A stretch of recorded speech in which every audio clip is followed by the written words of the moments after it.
Chapter 14 of Dorothy and the Wizard in Oz by L. Frank Baum. Ozma uses the magic belt. For a considerable distance the way led straight upward in a gentle incline, and the wanderers made such good progress that they grew hopeful and eager, thinking they might see sunshine at any minute. But at length they came unexpectedly upon a huge rock that shut off the passage and blocked them from proceeding a single step farther. This rock was separate from the rest of the mountain, and was in motion, turning slowly around and around, as if upon a pivot. When first they came to it, there was a solid wall before them, but presently it revolved, until there was exposed a wide, smooth path across it to the other side.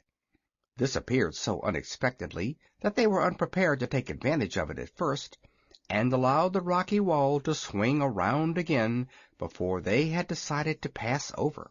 But they knew now that there was a means of escape, and so waited patiently until the path appeared for the second time. The children and the Wizard rushed across the moving rock and sprang into the passage beyond, landing safely, though a little out of breath. Jim the cab-horse came last, and the rocky wall almost caught him, for just as he leaped to the floor of the further passage, the wall swung across it, and a loose stone that the buggy wheels knocked against fell into the narrow crack where the rock turned, and became wedged there.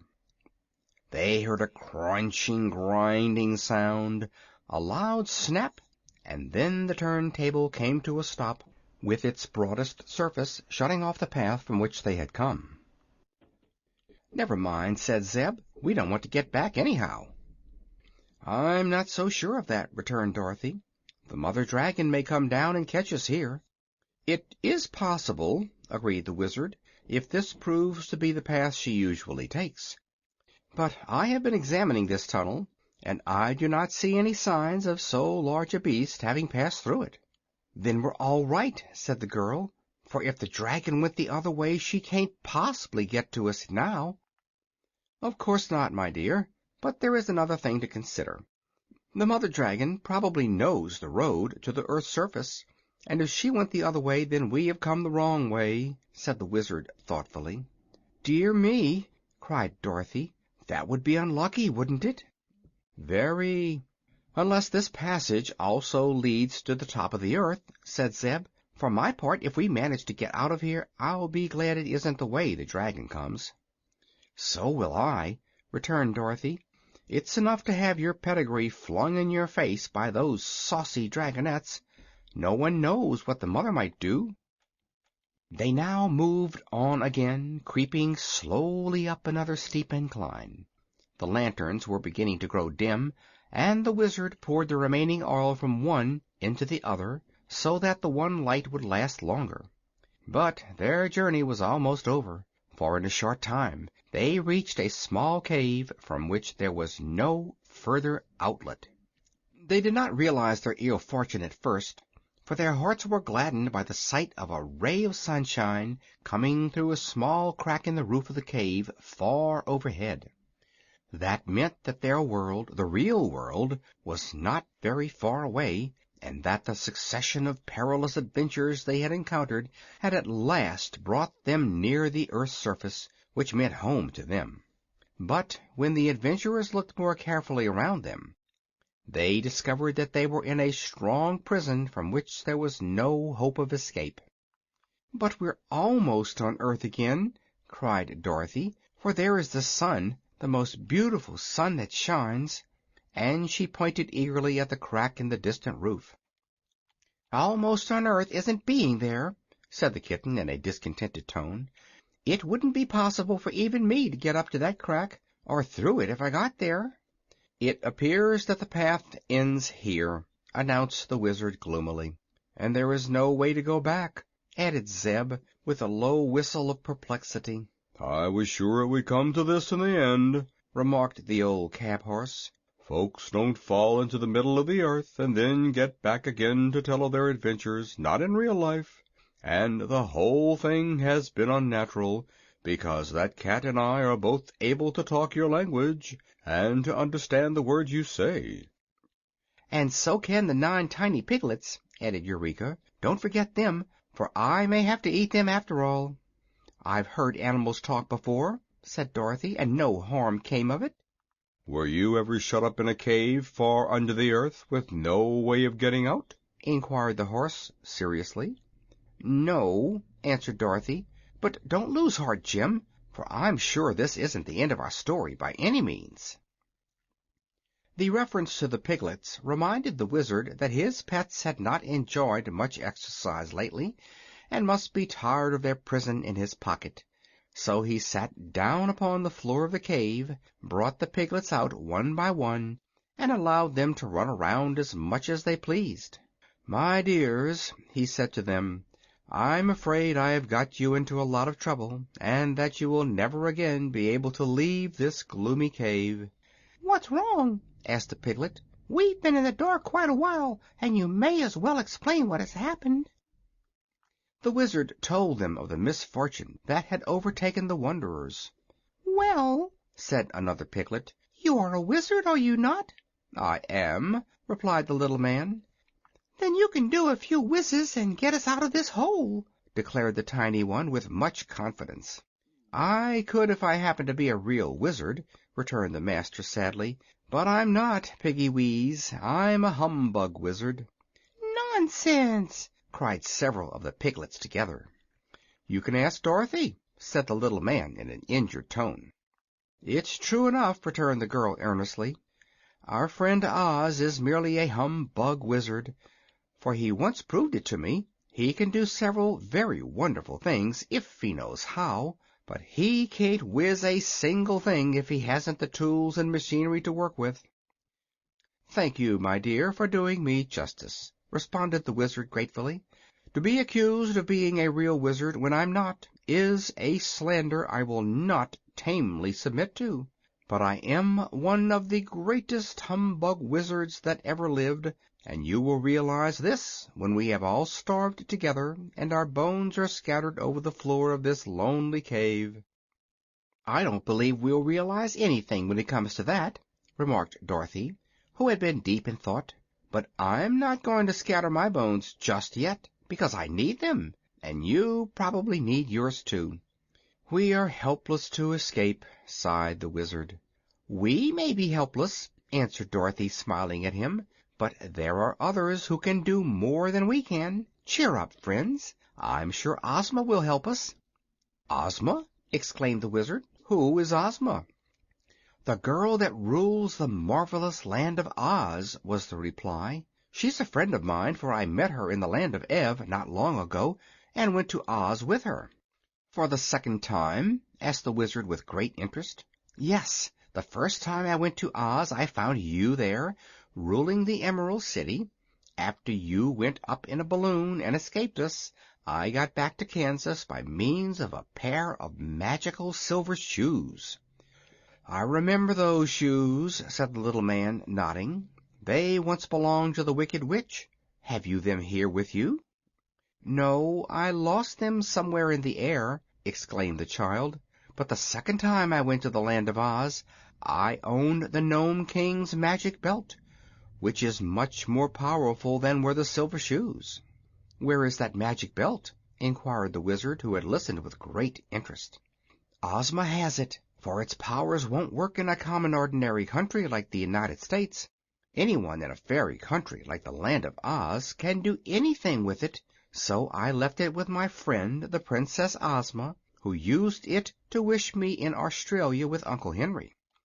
"And were you?" asked Zeb, astonished at what he heard. "Of course, in just a jiffy. And Ozma has an enchanted picture hanging in her room that shows her the exact scene where any of her friends may be at any time she chooses. All she has to do is to say, 'I wonder what so-and-so is doing,' and at once the picture shows where her friend is and what the friend is doing. That's real magic, Mr. Wizard, isn't it? Well, every day at 4 o'clock Ozma has promised to look at me in that picture, and if I am in need of help I'm to make her a certain sign, and she will put on the Nome King's magic belt and wish me to be with her in Oz."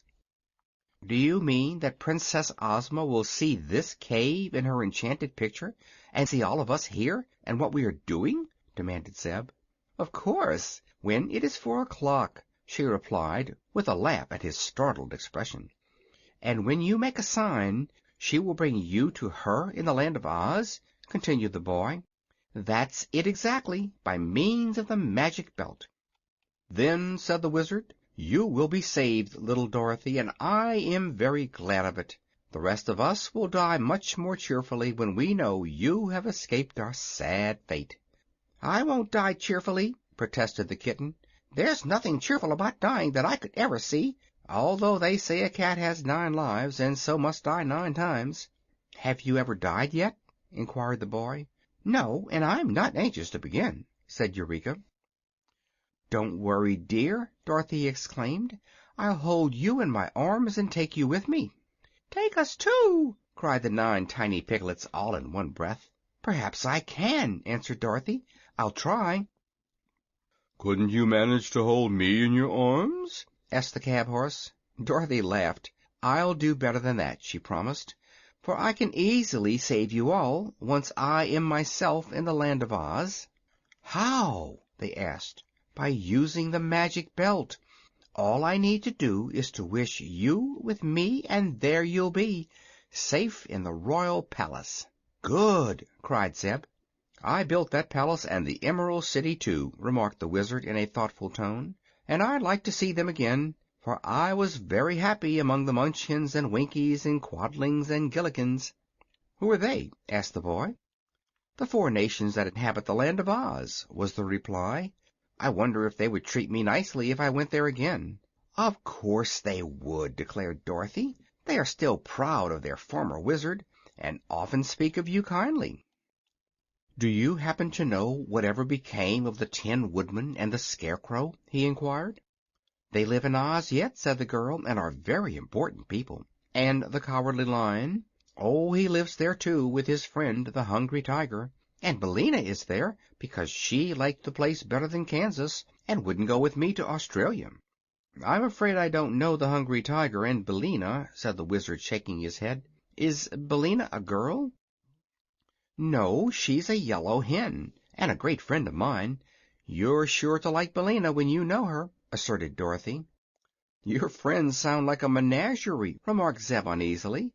"Couldn't you wish me in some safer place than Oz?" "Don't worry," replied the girl. "You'll just love the folks in Oz when you get acquainted. What time is it, Mr. Wizard?"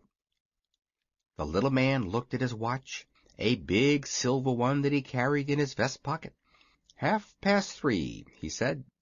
"Then we must wait for half an hour," she continued. "But it won't take long after that to carry us all to the Emerald City." They sat silently thinking for a time.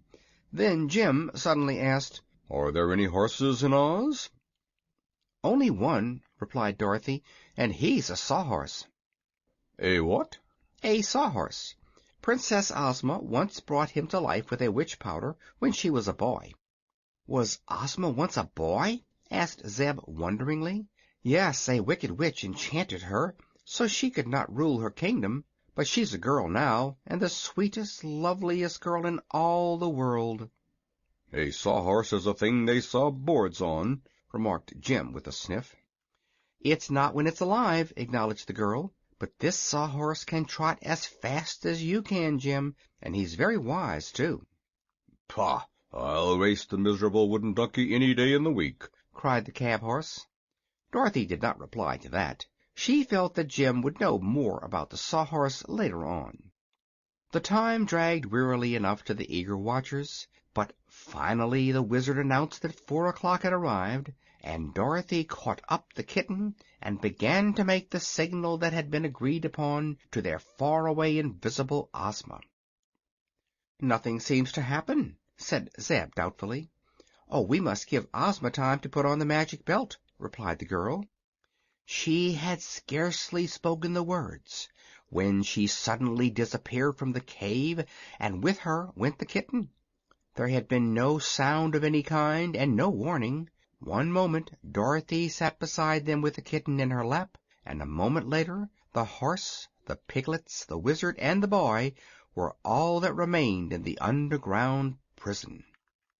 "I believe we will soon follow her," announced the Wizard in a tone of great relief, "for I know something about the magic of the fairyland that is called the Land of Oz. Let us be ready, for we may be sent for any minute." He put the piglets safely away in his pocket again, and then he and Zeb got into the buggy and sat expectantly upon the seat. "Will it hurt?" asked the boy in a voice that trembled a little. "Not at all," replied the Wizard. "It will all happen as quick as a wink." And that was the way it did happen. The cab horse gave a nervous start, and Zeb began to rub his eyes to make sure he was not asleep, for they were in the streets of a beautiful emerald green city, bathed in a grateful green light that was especially pleasing to their eyes, and surrounded by merry-faced people in gorgeous green and gold costumes of many extraordinary designs.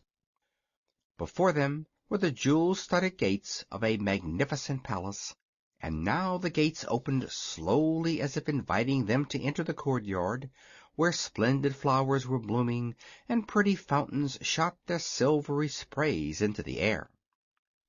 Zeb shook the reins to rouse the cab horse from his stupor of amazement, for the people were beginning to gather around and stare at the strangers.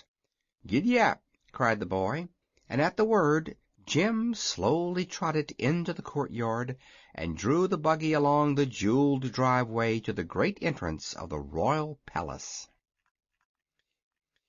Chapter 14